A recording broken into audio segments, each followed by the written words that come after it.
Bom, seguindo aqui com o nosso conteúdo de física, então.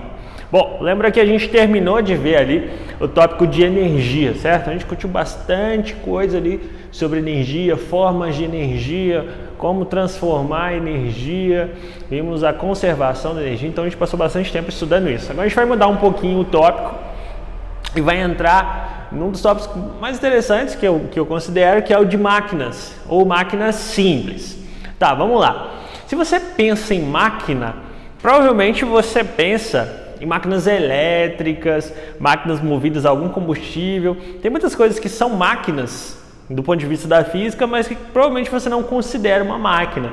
Provavelmente se eu falar, pensa numa máquina, cita uma máquina, você vai citar, sei lá, um cortador de grama, enfim, uma máquina que use um combustível, um carro, enfim, você vai pensar, não, alguma coisa que eu ligo na tomada e funciona e faz alguma coisa para mim. Também a gente tem as máquinas elétricas e máquinas térmicas, por exemplo, que usam combustíveis. No entanto, nós temos máquinas que utilizam nossa própria força. É o que nós chamamos de máquinas mecânicas ou máquinas simples, certo? Então, no ponto de vista físico, a máquina, na verdade, é qualquer coisa que facilite a sua vida. Qualquer coisa que faça o seu trabalho de uma maneira mais simples, que torne o seu trabalho mais rápido, menos cansativo e que facilite a sua vida em alguma maneira. Então, por exemplo, a gente tem diversas máquinas que a gente usa através da nossa própria força que a gente, talvez vocês nunca tivessem considerado. Uma tesoura é uma máquina do ponto de vista da física. Ela consegue multiplicar a sua força para você conseguir cortar papel ou cortar coisas muito mais resistentes que sem a tesoura você não conseguiria. Por exemplo, você consegue cortar, sei lá, o galho de uma árvore se você tiver uma tesoura suficientemente grande, uma tesoura de jardineiro, por exemplo. Ou então, meninas, tu vai lá dar uma limpada na taturana, brincadeira, limpar a sobrancelha, você usa o quê? Usa uma pinça. Se você tentar tirar a sobrancelha com o dedo, não sei se você nunca já tentou fazer isso, mas provavelmente não dá muito certo. Porque seu dedo não consegue fazer força o suficiente no pelo ali para puxar. Seu dedo, é de material orgânico, não dá muito atrito ali para você tentar puxar. Enfim, tenta puxar aí um pelo da sobrancelha usando o dedo. Não vai dar muito certo. O que você usa? Você usa uma pinça. Ah, mas é porque a pinça é feita de metal. Também, mas a gente vai ver que além de ser feita de metal, ela consegue multiplicar a força que você faz. Então ela facilita esse trabalho. Um trabalho simples, que é arrancar pelos, mas que com os dedos pode ser impossível. Outro exemplo, qualquer chave mecânica, sei lá, deu algum problema e você tem que abrir um equipamento, ou então você tem que trocar a roda da bicicleta, qualquer coisa nesse sentido, você precisa de uma chave. Se você tentar tirar, por exemplo, um parafuso ou uma rosca com a mão, você morre, mas não tira, dependendo da força com que aquilo tivesse sido enroscado ali. O que você usa? Você usa uma chave de fenda, ou uma chave tipo Phillips, aquelas que tem uma pontinha de estrela, enfim. Tudo isso é capaz de multiplicar a sua força. Repara que toda chave, por exemplo, tem um cabo. A gente vai ver que esse cabo aí, que a gente chama de braço de alavanca, é capaz de multiplicar a força que você faz. E pode estar em coisas mais triviais. Imagina abrir uma porta. Se a porta não tivesse aquela maçaneta com um formato maior, você não conseguiria abrir a porta, por exemplo. Imagina tentar girar a maçaneta da porta pegando no eixo em si. Depois você tenta fazer isso. Qualquer porta que você tiver aí, tenta abrir a porta sem pegar na maçaneta, pegando no eixo que fica atrás da maçaneta. Você vai ver que é praticamente impossível. Com a maçaneta você consegue multiplicar a sua força e fica muito mais fácil. Então, essas máquinas simples, elas são muito utilizadas e usam princípios assim que são muito simples, que a gente vai ver aqui. Então, perceba, tudo que facilita a sua vida em alguma forma, que permite que você use sua força de maneira mais eficiente, a gente chama de máquina mecânica aqui na física, ou máquina simples, se você preferir, ok? Bom, então seguindo aqui, a gente pode citar, por exemplo, as alavancas. É o tipo de máquina mais comum que a gente usa e que usa o princípio do torque. Tá, então vamos entender bem o que é o torque. Só gira um pouquinho para mim. Então vamos entender o que é o torque e o princípio do torque. Bom, então, o torque, ou um princípio de alavancas, usa uma lógica muito tranquila aqui do ponto de vista da física. Eu desenhei aqui uma chave, por exemplo, né, que você usa para remover, por exemplo, uma porca, qualquer coisa nesse sentido. Tá, precisa de uma chave. E lembra que eu falei que toda chave ela tem uma haste ou um cabo? Então eu representei essa haste ou esse cabo aqui. E aí pensa duas maneiras, né, de uma pessoa ou de duas pessoas, nesse caso aqui, removerem essa porca. A pessoa tem a opção de fazer a força aqui no meio da chave, então puxando ela aqui no meio da sua alavanca, do seu comprimento, ou fazer a força na extremidade, na beirada. Consegue imaginar qual forma te faz aí tirar a porca de maneira mais simples, de maneira mais rápida? Talvez você nunca tenha parado para pensar nisso, né? Mas pensa na tesoura, por exemplo. Se você tiver uma tesoura maior comparada com uma tesoura menor, qual você acha que consegue cortar com mais facilidade? Se você tiver um papel muito duro para cortar, aí eu te dou duas opções, ó. Pra você cortar um papelão aqui que eu estou precisando, eu vou te dar duas tesouras, duas opções de tesoura. Uma tesoura pequenininha, que você usa, sei lá, para cortar a unha, ou uma tesoura bem maior, uma tesoura de jardineiro. Talvez é bem exagerado isso, né? Mas qual que você acha que você vai conseguir cortar com mais facilidade de papel? Bom, obviamente a que for maior. Mas qual que é a lógica por trás disso? A lógica por trás é o que a gente chama de torque, que é algo que permite que a gente multiplique a força aplicada na chave, na máquina, em qualquer mecanismo. Como que funciona isso? Então, supondo aqui dois caras, um cara A e um cara B, fazendo a mesma força. No entanto, o primeiro faz a força a uma distância D aqui da porca que ele quer tirar. Essa distância pode ser qualquer valor. Eu coloquei D, pode ser 1 metro, 2 metros, 10 centímetros, qualquer distância. Já o segundo cara, ele faz a força a uma distância de 2D. Então, o dobro de distância agora. A física nos mostra que esse cara aqui consegue fazer o trabalho de retirar a porca com muito mais facilidade, porque ele vai multiplicar a força dele de acordo com a distância até a porca, o parafuso, qualquer coisa aqui que ele queira retirar. É o que a gente chama de torque.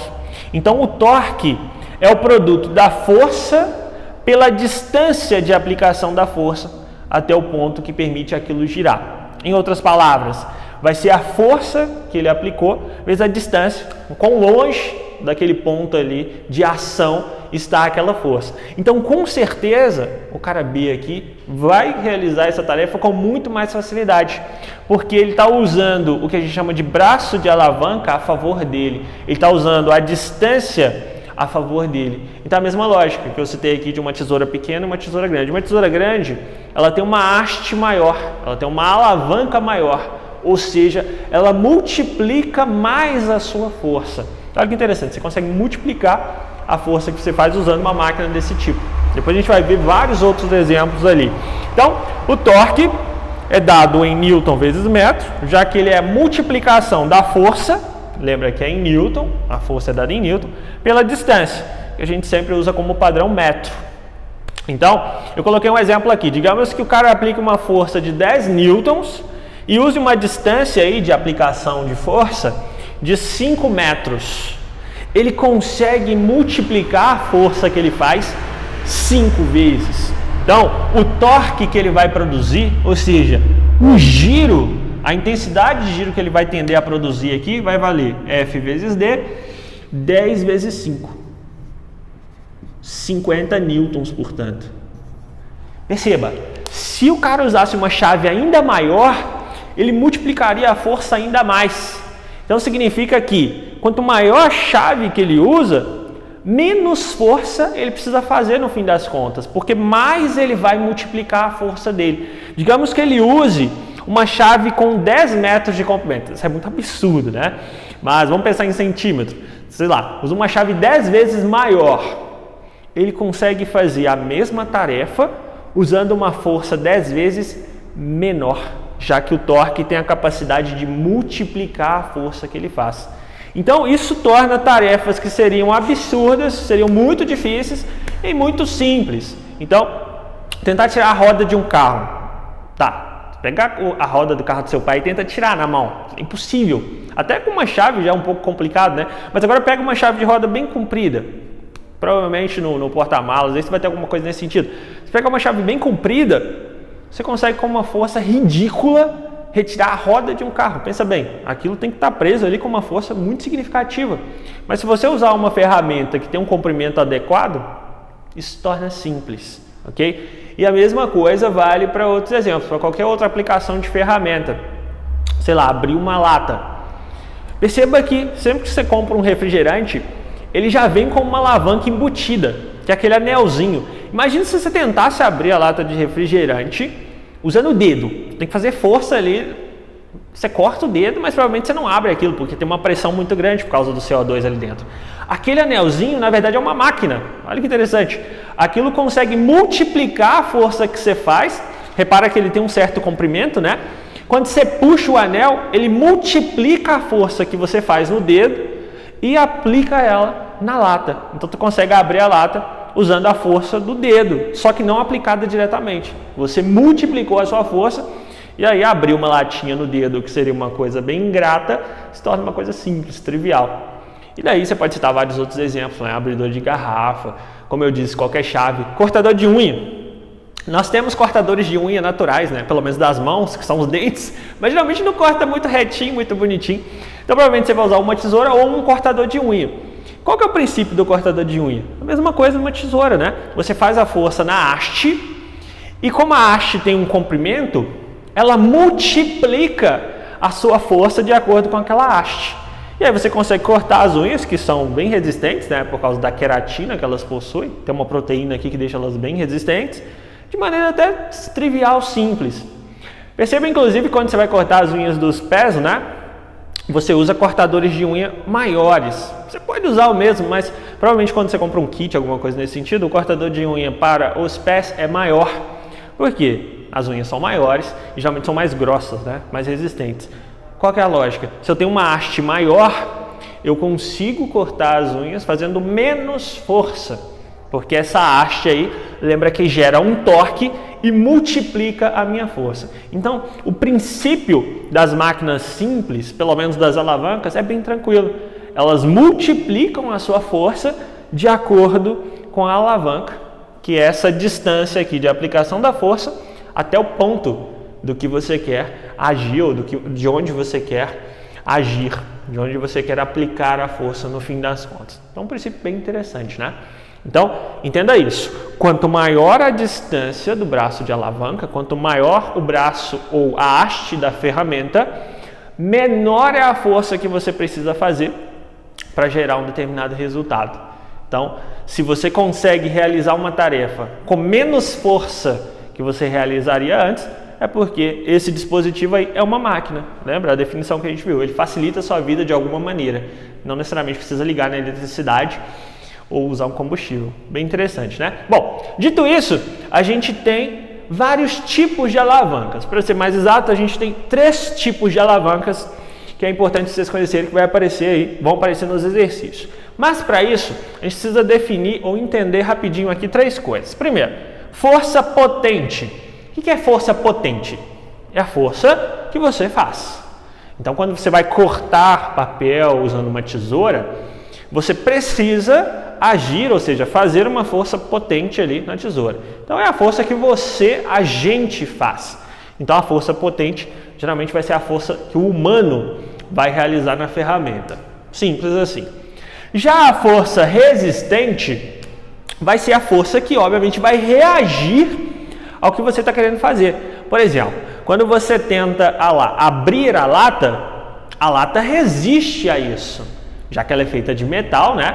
E tem um gás ali dentro exercendo pressão que quer evitar que você abra a lata. Se você tentar abrir a lata usando o anel e não fazer uma força suficiente, a lata não abre, ou seja, ela resiste a isso. Quando você vai cortar o papel resiste ao corte que você quer fazer. Inclusive, se você tentar cortar, sei lá, uma chapa de metal com uma tesoura de escola que você tem, você não vai conseguir, porque ela resiste tanto que você nem consegue reagir àquilo com sua força potente. Se você tiver uma tesoura muito maior, talvez você consiga, mas com uma tesoura simples não. Então a força resistente geralmente é a força que o objeto vai fazer resistindo à sua ação, ok? E o ponto de apoio ou ponto fixo é a coisa mais importante. O ponto de apoio ou ponto fixo é o que permite a alavanca agir ou girar. Por exemplo, se você pegar a tesoura aí, que é o primeiro tipo de alavanca que eu coloquei ali, perceba que ela tem um ponto no meio, é um parafusinho, que permite que as duas hastes, né, façam esse movimento de subida e descida, que elas consigam fazer o movimento e direcionar a força que você faz para o papel. Esse ponto no meio é o que a gente chama de ponto fixo ou ponto de apoio, certo? Ponto fixo, ponto de giro, ponto de apoio, tudo a mesma coisa. Então, com base nessas três coisas, a gente pode definir as alavancas em interfixas, interpotentes ou interresistentes. O que significa inter? Inter significa no meio, basicamente isso, é o que está no meio. Se a alavanca for do tipo interfixa, o que é que está no meio? O ponto fixo, simples assim. Então, uma alavanca interfixa é o que tem no meio o ponto fixo, ponto de apoio. Exemplo clássico de alavanca interfixa é a tesoura. Perceba, você tem um ponto no meio aqui, que é o ponto fixo ou ponto de apoio, que permite o giro. Você tem aqui a haste, que é onde você faz a força potente, é a força que você faz. E aqui na extremidade você tem a força resistente. Se você coloca alguma coisa aqui no meio, né, e tenta cortar, essa resistência aqui vai ser gerada, então é o que a gente chama de força resistente. Em outras palavras, a única coisa que você tem que prestar atenção para definir o tipo de alavanca é o que fica no meio. Interfixa, o que fica no meio? Ponto fixo. Então, qualquer ferramenta, qualquer máquina simples que tenha o ponto fixo no meio, vai ser uma alavanca do tipo interfixa. Simples assim. Bom, temos também a interpotente. Lembra que eu citei as pinças aí que você usa, sei lá, para fazer a sobrancelha? Então, as pinças já são do tipo interpotente pelo seguinte: quando você vai usar uma pinça, perceba que você faz força no meio dela. Então, o que é que fica no meio? A força que você faz. Portanto, é uma alavanca do tipo interpotente. O ponto de giro ou o ponto fixo da pinça, na verdade, fica na beirada, né, em uma das extremidades, aqui, por exemplo. E a força resistente fica no que você está apertando. No caso de um pelo, ficaria lá no pelo, ok? Perceba que então, ó, fazendo a força potente aqui no meio, você tem uma alavanca do tipo interpotente. Beleza. E por último, a gente tem a possibilidade da força resistente ficar no meio.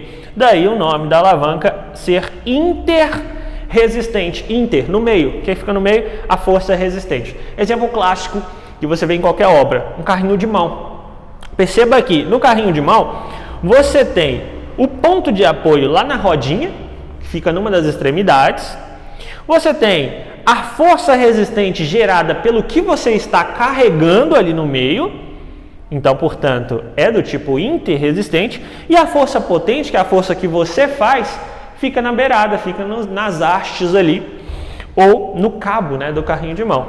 Por isso, este aqui é um exemplo de alavanca interresistente. Então, bem tranquilo. Para você saber se é interfixa, interpotente ou interresistente, você tem que olhar o quê? O que fica no meio da alavanca. Se for o ponto fixo, interfixa. Se for a força potente, interpotente. Se for a força resistente, interresistente. Ok? Bom, por último, e não menos importante, a gente vai estudar aqui as condições de equilíbrio de uma alavanca, ou equilíbrio de torque. Imagina aqui que você tenha, por exemplo, uma alavanca do tipo interfixa. Perceba que eu tenho um ponto fixo aqui no meio, portanto é do tipo interfixa. É uma alavanca bem divertida isso aqui, né? Pelo menos para as crianças, que alguém chama de balanço ou gangorra. Cada estado chama de uma coisa, né? Aqui a gente chama isso aqui de balança mesmo. Mas enfim, balanço, né? Mas enfim, perceba que é do tipo interfixa. E aí eu coloquei aqui, ó, duas distâncias iguais. Uma de 1 metro à direita e outra de 1 metro à esquerda. E digamos que tem um moleque aqui de 50 kg sentado numa das extremidades. Usa só a lógica para mim. Bem simples, bem direta.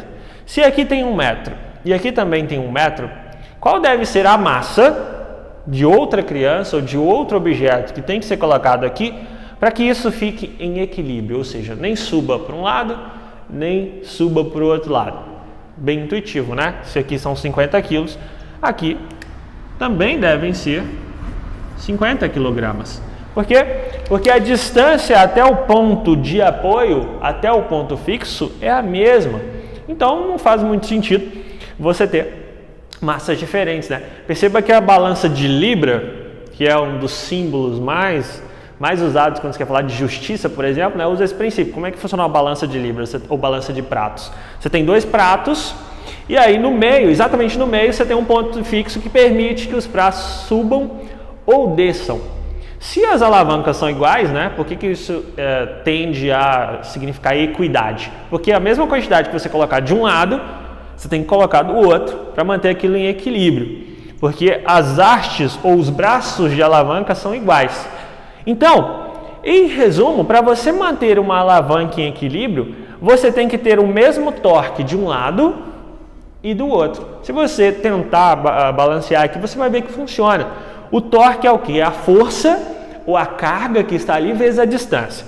Quanto que vai dar o torque do lado esquerdo aqui, ó? O torque do lado esquerdo, lembra que o torque é força vezes distância, tá? Então, quanto que vai dar o torque do lado esquerdo? Quanto que é a carga ou a força? Perceba que você pode usar tanto massa quanto força, porque dá no mesmo. Lembra que a massa gera um peso. Então, quanto que vai dar o torque ou a carga aqui? 50 vezes 1. Quanto que vai dar do outro lado? 50 vezes 1. Ou seja, desse lado, quanto que eu tenho de torque? 50 kg vezes metro. Quanto que eu tenho do outro? 50. Ou seja, tem equilíbrio? Tá. A gente nem precisava fazer conta para constatar isso, né? Intuitivamente você já sabe. No entanto, quando os braços de alavanca não são iguais, aí você não pode simplesmente olhar e falar, não, vai ser tanto. Você tem que pensar um pouquinho. Pensa agora num balanço desequilibrado, né? Um balanço que você nunca vai ver por aí, porque né, não faz muito sentido para esse tipo de aplicação. Imagina, de um lado você tem aqui uma distância de 1 metro até o ponto fixo, do outro lado você tem uma distância de 2 metros. E daí um moleque de mesma massa, 50 quilos, senta aqui nessa extremidade que está a 2 metros do ponto fixo. Pensa comigo, se eu colocar uma outra massa ali de 50 kg, se eu colocar um outro moleque ali de 50 kg, isso vai ficar em equilíbrio? Não vai. Teoricamente, você vai já pensar que este lado aqui vai descer e este lado vai subir. Então é intuitivo. A mesma coisa você tentar, sei lá, pegar um cabo de vassoura e tentar equilibrar com ela exatamente no meio. Já deve ter feito isso, né? Pega, sei lá, um cabo de vassoura ou uma vassoura em si e tenta equilibrar colocando a mão no meio. Você não vai conseguir, porque um lado dela é mais pesado. Então, para balancear isso, você vai ter que colocar a mão em um ponto que está fora do centro. É exatamente o que aconteceu aqui, ó. Para eu equilibrar esse cara, perceba que ele tem a vantagem da distância. Ele tem uma distância aqui até o ponto fixo 2 vezes maior. Então, ele consegue multiplicar a força dele por 2. Ele tem vantagem sobre o cara que vai sentar do outro lado. Então, se ele consegue multiplicar a carga dele aqui por 2, você vai ter que colocar uma massa aqui de quanto? Se eu coloquei aqui uma de 50, aqui você vai ter que colocar uma de 100 kg para conseguir manter equilíbrio. Então perceba, quando o cara tem a vantagem da distância, é o que a gente discutiu ali, você precisa compensar isso fazendo uma força maior que ele. Então, aqui, como ele tem a vantagem, ele multiplica a força dele, ou a carga dele, por 2. Tá, matematicamente, para isso ficar em equilíbrio, o torque de um lado, que é a força vezes a distância, tem que ser igual ao torque do outro lado, que é a força vezes a distância também. Força ou carga desse lado? 50. Distância até o ponto fixo desse lado? 2. Isso tem que ser igual à carga que vai ser aplicada do outro lado ali, não sabemos, que vai ser M, e a distância desse lado, 1 metro. Perceba, M vezes 1 tem que ser igual a 50 vezes 2, então M igual a 100 kg. Então percebeu como o braço de alavanca pode te dar vantagem? Se você tem uma distância maior até o ponto fixo ou ponto de apoio, você consegue equilibrar uma força maior com menos força. Ou seja, você usa o braço de alavanca a seu favor e consegue multiplicar a sua força nisso aí. O outro cara, coitado, ele usou um braço de alavanca pequeno em comparação com o que estava do lado de cá. Então ele está em desvantagem e para corrigir essa desvantagem ele tem que fazer uma força maior. Então as alavancas têm esses dois lados. Se você usa uma alavanca maior, você tem a vantagem e consegue fazer menos força. É o que geralmente você quer. Mas se você estiver competindo, né, com alguém e esse alguém usa um braço de alavanca menor, ele se ferra, porque ele tem que fazer uma força maior para conseguir compensar a multiplicação de força que a máquina te deu. Então é interessante, né? Então, em resumo, as máquinas simples são máquinas que usam a força humana para realizar uma tarefa de maneira mais simples. E como é que elas fazem isso? Elas usam o princípio do torque para multiplicar a força humana. E de novo, isso pode estar presente numa latinha de refrigerante, naquele anelzinho lá, tem uma alavanquinha lá para você abrir, até um cortador de grama, numa tesoura que você usa para cortar grama, tesoura de jardineiro, cortador de unha, enfim, permeia um monte de coisas aí do cotidiano. Então, por isso que isso é muito, muito frequente em provas, né? Que é uma aplicação direta da física no cotidiano. Então, eu vou deixar um monte de exercícios para vocês fazerem, um monte não, você sabe, né? Uns 10 no máximo. Então, vocês façam e qualquer dúvida, só me chamar lá no privado. Bons estudos para vocês, até mais!